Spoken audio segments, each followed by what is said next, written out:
red zone, and it's a good thing they got a quarterback with a strong arm, because you got to throw into some tight spots in the red zone. Hey, I give the quarterback no fault.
Stars are shining bright.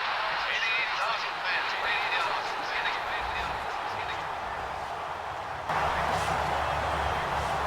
Against the Los Angeles Rams. Halfback Jimmy, first down. Brown picks up that and then some as he breaks loose on a spine-tingling open field gallop.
And Gifford can do it.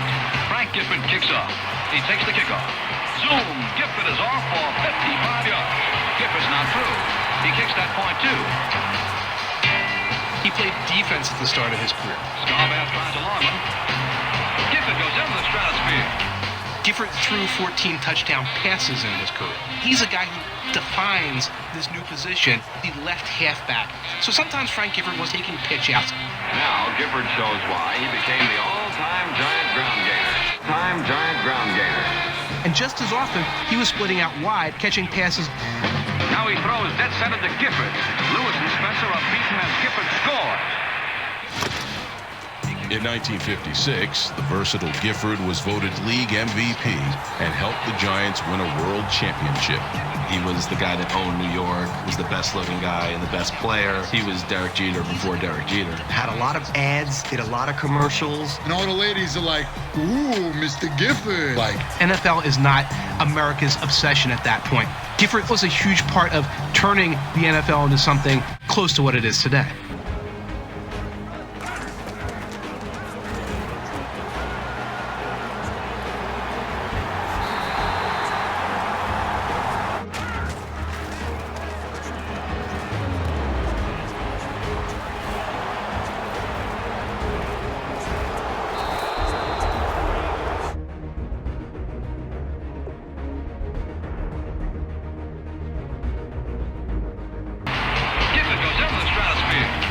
Gifford threw 14 touchdown passes in his career. He's a guy who defines this new position, the left halfback. So sometimes Frank Gifford... if you're a pretty boy in the NFL, And the ugly Mamalukes on the other team are not gonna like you. I mean, Chuck Bednarik nearly killed him. He just literally clotheslined. That's how they played back then. Imagine if you did that today. Bednarik would be out of the game for at least a year. Gifford's on the ground, and the ref's just looking over. There's no flag. I don't really like you, Chuck Bednarik. The picture is right in my mind right now. Is Chuck standing over him while he's laying on the field. Bednarik hit him so hard that Gifford retired. And 18 months later came back as a wide receiver. But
When you think of the Packers of the 60s and you think of the Lombardi Packers. Starr begins the count. Takes the snap. He's got the quarterback sneak, and he's into the touchdown, and the Packers are out in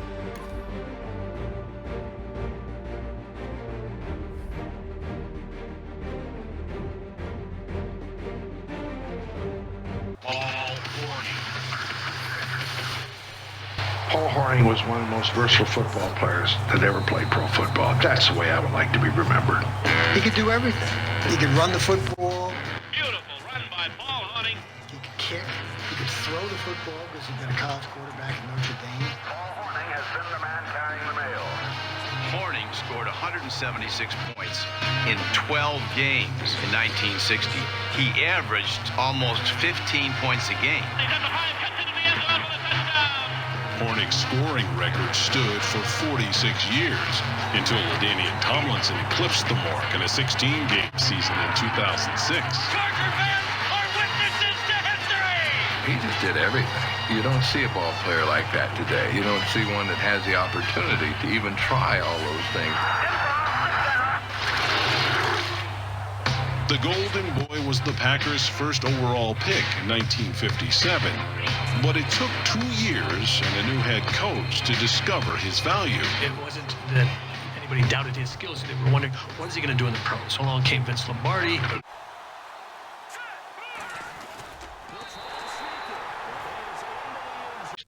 Some people would say maybe the greatest team of all time, the Lombardi Packers. When you think of the Packers of the 60s and you think of the Lombardi Packers, remember Lombardi at the blackboard. This is our play. We're trying to get us a seal here and a seal here and try to run this play in the alley. Getting the seal was the guards. Our off guard pulls hard, and he finds the first opening. And Jerry Kramer was the best at that particular skill. Number 64, All-Pro guard Jerry Kramer leads Elijah Pitts around end. And what made him truly great was Kramer was a good enough athlete that he could get out there and he could make that block.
maybe the greatest team of all time, the Lombardi Packers. When you think of the Packers of the 60s and you think of the Lombardi.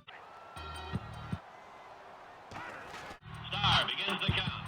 Takes the snap. It's probably the most famous tackle-to-tackle block in the history of pro football. See how he opens up a hole with that block? It's pride that did that. He's determined that every fan that sees him will believe that they saw the best right guard in football doing his job. In so many ways, it defines the Packers, but it also... Watch that number 64. That's Jerry Kramer. The 60s will be described as a decade in which the Packers were the #1 team, and Bart Starr was proudly the #1 Packer. A lot of people pick Bart Starr apart. They say, look at all the talent around him. But Bart Starr knew exactly what Lombardi wanted. Every player must go all out on every play. He knew how to call the game. He knew how to be a leader. Starr hitting beautifully. It was, what does the coach need me to do? What's the precision this offense is going to operate under? And how are we going to win games? That's the object of football. It's win the game. The difference this afternoon was the passing of Bart Starr.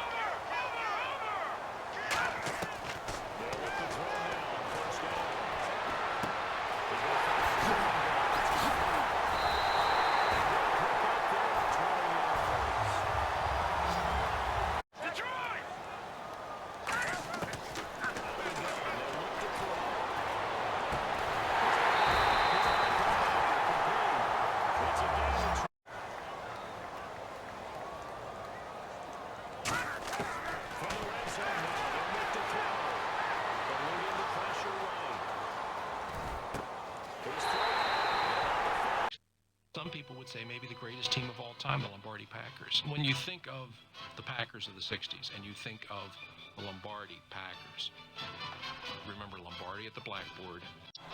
This is our play. We're trying to get us a seal here and a seal here and try to run this play in the alley. Getting the seal was the guards. Our off guard pulls hard, and he finds the first opening. And Jerry Kramer was the best at that particular skill.